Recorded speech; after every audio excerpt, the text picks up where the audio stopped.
കഴിഞ്ഞ 35 വീഡിയോകളിൽ കൂടി നമ്മൾ ശ്രീ ലളിതാ ത്രിപുര സുന്ദരിയുടെ 976 നാമങ്ങളും അവയുടെ അർത്ഥവും മനസ്സിലാക്കി.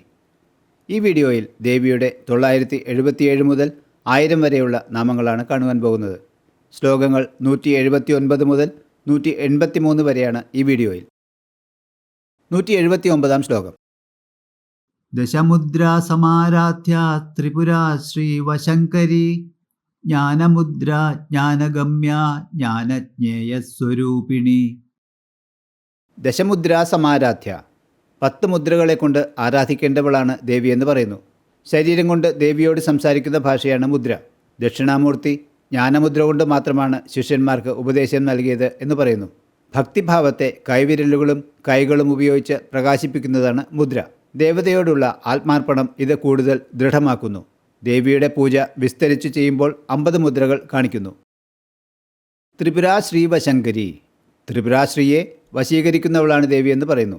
ശ്രീചക്രത്തിൽ 5ാമത്തെ ആവരണമായ സർവാർത്ഥസാധക ചക്രത്തിലെ യോഗിനികളുടെ ഈശിത്വം ത്രിപുരാശ്രീക്ക് ആണ് എന്ന് പറയുന്നു.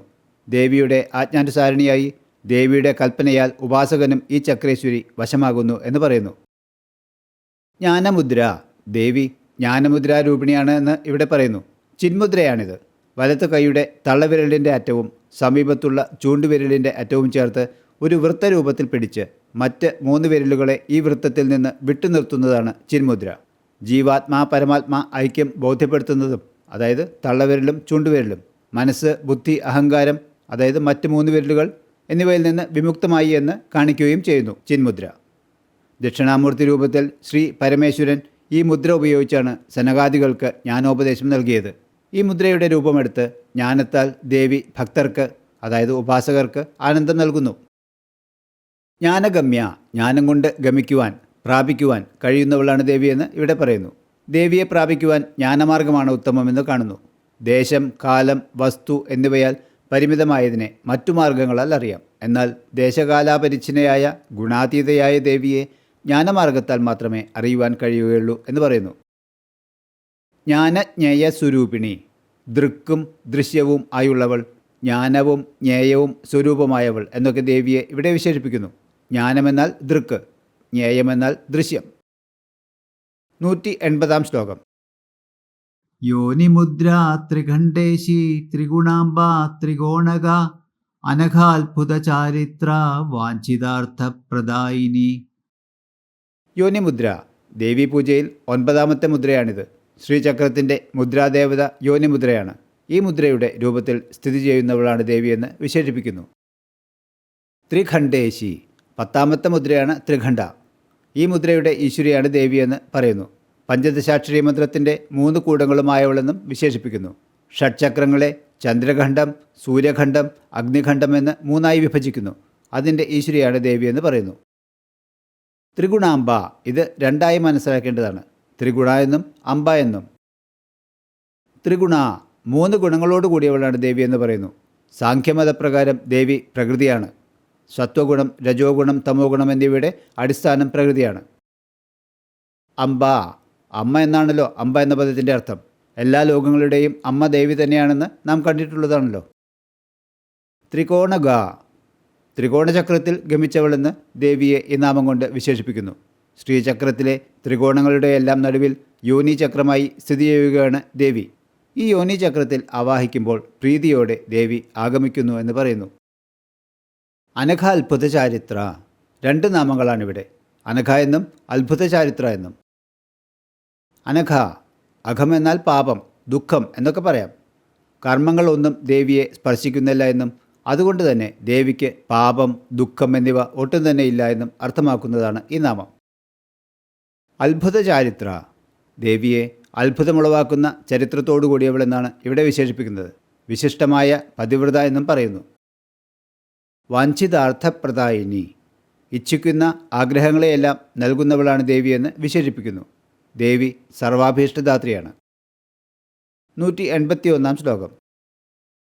അഭ്യാസാതിശയജ്ഞാത ഷഡധ്വാതീതരൂപിണി അവ്യാജകരുണാമൂർത്തിരജ്ഞാനധ്വാന്തദീപിക.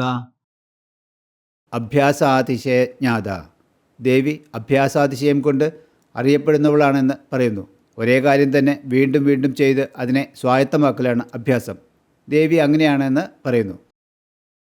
ഷഡധ്വാതീത രൂപിണി, 6 മാർഗങ്ങളെയും അതിലംഘിച്ച രൂപത്തോടു കൂടിയവളാണ് എന്ന ഈ നാമത്തിൽ ദേവിയെ വിശേഷിപ്പിക്കുന്നു. ദേവിയുടെ ആരാധനയ്ക്ക് 6 പ്രസിദ്ധ മാർഗങ്ങളുണ്ട് എന്ന് വിരൂപാക്ഷ പഞ്ചാശിക എന്ന ഗ്രന്ഥത്തിൽ പറയുന്നുണ്ട്. വാക്ക്, മന്ത്രം, വർണ്ണം എന്നിവയ്ക്ക് വിമർശത്തിൻ്റെ സ്വഭാവമാണെന്നും ഭുവനങ്ങൾ, തത്വങ്ങൾ, പദം എന്നീ മാർഗങ്ങൾ പ്രകാശരൂപമാണ് എന്നും പറയുന്നു. 6 മാർഗങ്ങളെ വിമർശരൂപമെന്നും പ്രകാശരൂപമെന്നും തിരിച്ചിരിക്കുന്നു. അവ വർണ്ണാധ്വാവ്, പദാധ്വാവ്, മന്ത്രാധ്വാവ്, കാലാധ്വാവ്, തത്വാധ്വാവ്, ഭുവനാധ്വാവ് എന്നിവയാണ്. ഇങ്ങനെ വർണ്ണം, പദം, മന്ത്രം, കാലം, തത്വം, ഭുവനം എന്നീ മാർഗങ്ങളെയെല്ലാം അതിക്രമിച്ചവളാണ് ദേവിയെന്ന് പറയുന്നു. അവ്യാജ കരുണാമൂർത്തിർ അജ്ഞാനധ്വാന്ത ദീപിക. ഈ നാമം രണ്ടായി മനസ്സിലാക്കണം. അവ്യാജ കരുണാമൂർത്തി എന്നും അജ്ഞാനധ്വാന്ത ദീപിക എന്നും.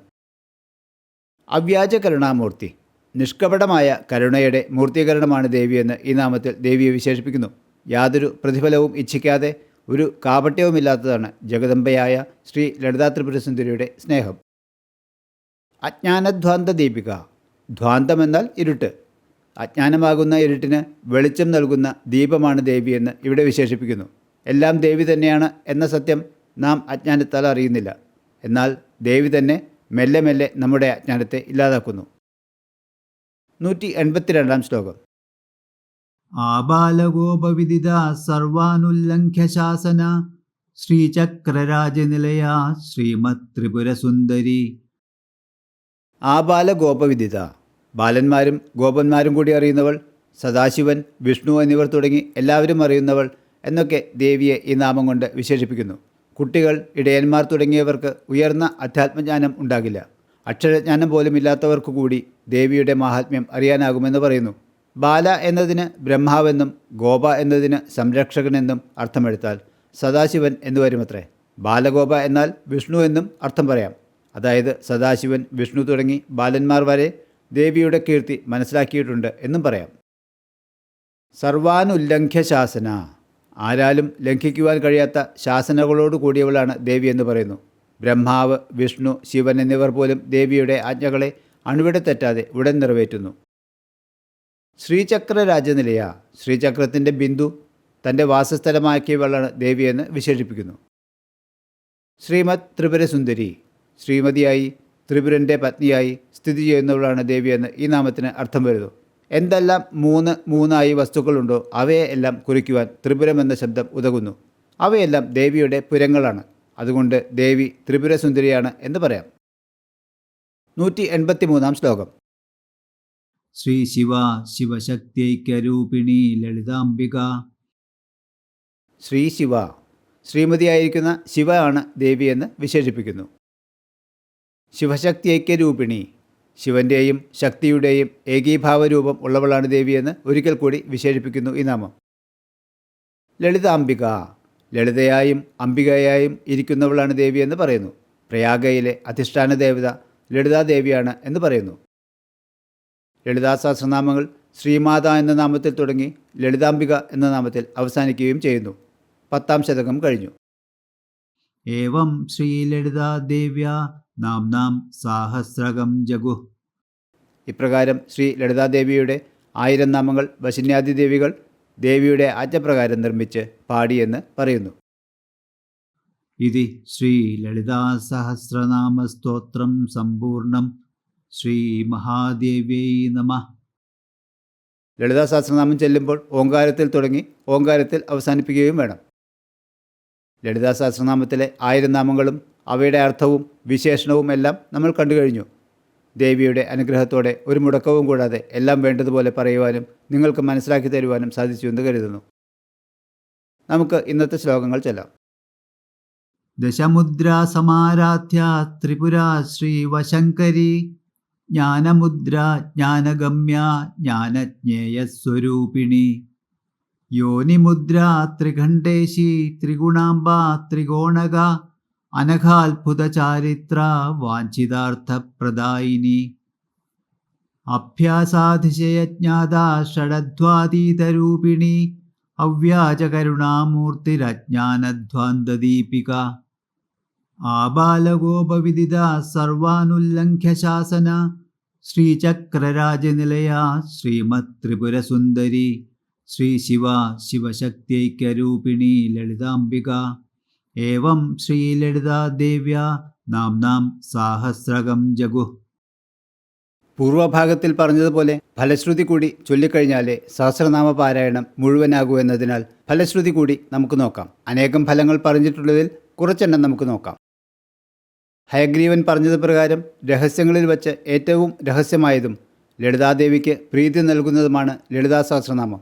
ഇതിന് തുല്യമായ ഒരു സ്തോത്രം ഇതിനു മുൻപ് ആരും രചിച്ചിട്ടില്ല, ഇനി രചിക്കുകയുമില്ല എന്ന് പറയുന്നു. ഇത് സർവ്വരോഗങ്ങളെയും ശമിപ്പിക്കുന്നതും സമ്പത്ത് വർദ്ധിപ്പിക്കുന്നതുമാകുന്നു. സമ്പത്ത് എന്നാൽ ലൗകിക അഭിവൃദ്ധി എന്നാണ് ഉദ്ദേശിക്കുന്നത്. ഈ സ്തോത്രം നിത്യവും പാരായണം ചെയ്താൽ എല്ലാ തരത്തിലുള്ള അപമൃത്യുവും തടയപ്പെടുമെന്നും കാലമൃത്യുവിനെയും നിവാരണം ചെയ്യുമെന്നും പറയുന്നു. സർവ്വ ജ്വരങ്ങളെയും അസുഖങ്ങളെയും ശമിപ്പിക്കും, കൂടാതെ ദീർഘായുസ് പ്രദാനം ചെയ്യുമെന്നും പറയുന്നു. പുത്രന്മാർ അല്ലെങ്കിൽ പുത്രികൾ ഇല്ലാത്തവർക്ക് പുത്രസമ്പത്ത് നൽകുന്നതും പുരുഷാർത്ഥങ്ങൾ പ്രദാനം ചെയ്യുന്നതും ശ്രീ ലളിതാദേവിക്ക് വിശേഷാൽ പ്രീതി ഉളവാക്കുന്നതുമാണ് ലളിതാ സഹസ്രനാമ സ്തോത്രം. രഹസ്യമായ ഈ 1000 നാമങ്ങളിൽ ഒരു നാമമെങ്കിലും ഒരുവൻ പഠിക്കുന്നുവോ അവൻ്റെ മഹാപാപങ്ങൾ പോലും നശിക്കുമെന്നതിൽ സംശയമില്ല എന്ന് പറയുന്നു. യാതൊരുവൻ ശ്രദ്ധാഭക്തിയോടെ ഈ സഹസ്രനാമം പാരായണം ചെയ്യുന്നുവോ അവൻ്റെ എല്ലാ അഭീഷ്ടങ്ങളും നിറവേറുന്നു എന്ന് പറയുന്നു. പനിയാൽ കഷ്ടപ്പെടുന്നവൻ്റെ ശിരസിൽ തൊട്ട് സഹസ്രനാമം ജപിച്ചാൽ ഉടൻ തന്നെ തലവേദനയും ജ്വരവും അതായത് പനിയും ശമിക്കുമെന്നാണ് പറയുന്നത്. വന്ധ്യകൾക്ക് സന്തതിയുണ്ടാവാനായി വെണ്ണ വെച്ചുകൊണ്ട് സഹസ്രനാമം ജപിച്ച് ആ വെണ്ണ അവൾ സേവിച്ചാൽ തീർച്ചയായും സന്തതി ലാഭം ഉണ്ടാകുമെന്നാണ് പറയുന്നത്. ഈ സഹസ്രനാമത്തെ ഭക്തിയോടെ പഠിക്കുന്നവൻ്റെ ശത്രുക്കളെ ശരഭേശ്വരൻ അതായത് ശിവൻ നശിപ്പിക്കുമെന്ന് കാണുന്നു. ലളിതാ സഹസ്രനാമം പഠിക്കുന്നവൻ്റെ നേരെ ആഭിചാരം ചെയ്യുന്നവൻ്റെ ആ ആഭിചാരം തിരിച്ചുവിട്ട് പ്രത്യങ്കിരാ ദേവി തന്നെ അത് ചെയ്തവനെ ഹനിക്കുമെന്നും പറയുന്നു. ലളിതാ സഹസ്രനാമം ജപിക്കുന്നവരെ ആര് ക്രൂരദൃഷ്ടിയോടെ നോക്കുന്നുവോ അവനെ മാർത്താണ്ഡ ഭൈരവൻ അന്ധനാക്കി തീർക്കുമെന്നും പറയുന്നു. ഇതുപോലെ ഇനിയും വളരെയധികം ഫലങ്ങൾ നൽകുന്ന ഒരു വിശിഷ്ട സ്തോത്രമാണ് ലളിതാ സഹസ്രനാമ സ്തോത്രം. ശ്രദ്ധയോടും ഭക്തിയോടും കൂടി ആര് ശ്രീ ലളിതാ ത്രിപുരസുന്ദരിയെ ലളിതാ സഹസ്രനാമം ചൊല്ലി ആരാധിക്കുന്നുവോ അവരെ ദേവി കാത്തുരക്ഷിക്കുമെന്നതിന് ഒരു സംശയവും വേണ്ട. ദേവി എല്ലാവരെയും അനുഗ്രഹിക്കട്ടെ.